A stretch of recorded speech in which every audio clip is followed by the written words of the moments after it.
मेरे पति पेशे से एक इंजीनियर हैं। मैं उनसे उनके शांत स्वभाव के लिए प्यार करती थी और जब मैं उनके चौड़े कंधों पर अपना सिर झुकाती थी तो मुझे गर्मजोशी और अजीब सा सुकून का एहसास होता था। 3 साल प्रेम लाभ और अब शादी के 2 साल बीतने के बाद मुझे ये स्वीकार करना होगा कि मैं इससे थक गई हूँ। मेरे पहले उसे प्यार करने के जो भी कारण थे, अब वही मेरी सारी बेचैनी के कारण बन गए हैं। मैं एक भावुक महिला हूँ और जब रिश्ते और मेरी भावनाओं की बात आती है तो मैं बेहद संवेदनशील हूँ। मैं रोमांटिक पलों के लिए उसी तरह तरसती हूँ जैसे कैंडी के लिए तरस रही एक छोटी लड़की। मेरे पति मेरे बिल्कुल विपरीत हैं। उनकी संवेदनशीलता की कमी और हमारी शादी में रोमांटिक पलों को लाने में उनकी असमर्थता ने मुझे प्यार के विषय में निराश कर दिया है। एक दिन मैंने आखिरकार उसे अपने मन की बात बताने का फैसला किया कि मुझे तलाक चाहिए और मैंने हिम्मत करके उसे बताया। पर आखिर क्यों? चौंकते हुए उसने पूछा। मैंने कहा, मैं थक गई हूँ। दुनिया में हर चीज़ का कोई कारण नहीं होता है। वो पूरी रात चुप रहा, हर समय हाथ में एक जलती हुई सिगरेट लिए गहरे विचारों में डूबा रहा। उससे मेरी निराशा की भावना और बढ़ती गई क्योंकि मैं ऐसे आदमी को देख रही थी जो अपनी दुर्दशा को व्यक्त भी नहीं कर पा रहा था। भला मैं उससे और क्या उम्मीद कर सकती थी? और अंत में उसने मुझसे पूछा, मैं तुम्हारा मन बदलने के लिए क्या कर सकता हूँ? किसी ने सच ही कहा है कि किसी के व्यक्तित्व को बदलना मुश्किल है। मुझे लगता है मेरा उस पर से विश्वास उठना शुरू हो गया है। उसकी आंखों में गहराई से देखते हुए मैंने धीरे से उत्तर दिया, मैं तुम्हें एक सवाल पूछती हूँ। अगर तुम्हारा जवाब मेरे दिल को मना सके तो मैं अपना विचार बदल दूंगी। मान लो मुझे एक पहाड़ की चट्टान पर खिला एक फूल चाहिए और हम दोनों को ये पता हो कि उस फूल को तोड़ने से तुम्हारी मृत्यु हो जाएगी। क्या तुम मेरे लिए ऐसा करोगे? उसने कहा, मैं कल तुम्हें इसका जवाब दूंगा। उसकी प्रतिक्रिया सुनकर ही मेरी उम्मीदें धराशायी हो गई। मैं अगली सुबह उठी तो पाया कि वो चला गया था और सामने के दरवाजे के पास खाने की मेज पर दूध के गिलास के नीचे उसकी खुरदरी लिखावट के साथ कागज का एक टुकड़ा पड़ा था जो पढ़े जाने पर ये बातें बयां करता था। प्रिय, मैं तुम्हारे लिए वो फूल नहीं तोड़ूंगा, लेकिन अगर तुम चाहो तो मैं तुम्हें इसके पीछे का कारण ज़रूर बताना चाहूँगा। ये पहली पंक्ति पढ़ते ही मेरे दिल के हज़ारों टुकड़े हो गए। फिर भी मैंने पढ़ना जारी रखा।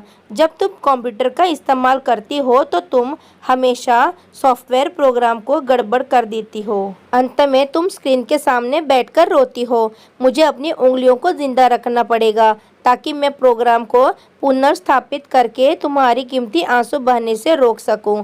तुम हमेशा घर की चाबियां गुमा देती हो, इसलिए मुझे दरवाज़ा खोलने के लिए अपने पैरों को जिंदा रखना पड़ेगा ताकि दरवाज़ा तोड़कर तुम्हें घर के अंदर ले जा सकूं।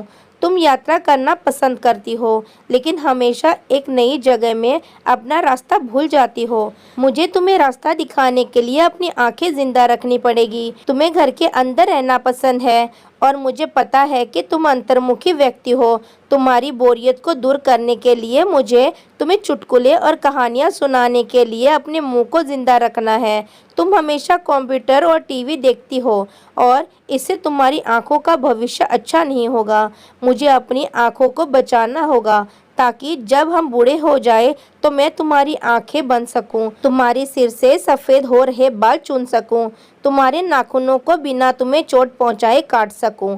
मैं भी समुद्र तट पर टहलते हुए तुम्हारा हाथ पकड़ना चाहता हूँ।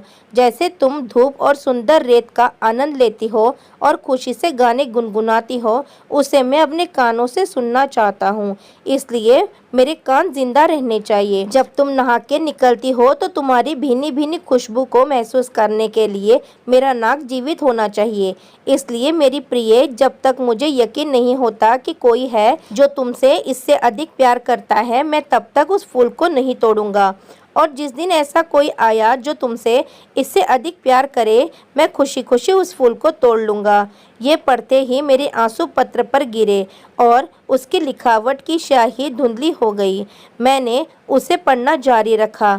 अब जब तुमने मेरा उत्तर पूरा पढ़ लिया है, अगर तुम संतुष्ट हो, अगर मैंने तुम्हारे दिल को मना लिया हो, तो कृपया सामने का दरवाज़ा खोलो, क्योंकि मैं बाहर खड़ा हूँ तुम्हारी पसंदीदा ब्रेड और ताज़ा दूध के साथ।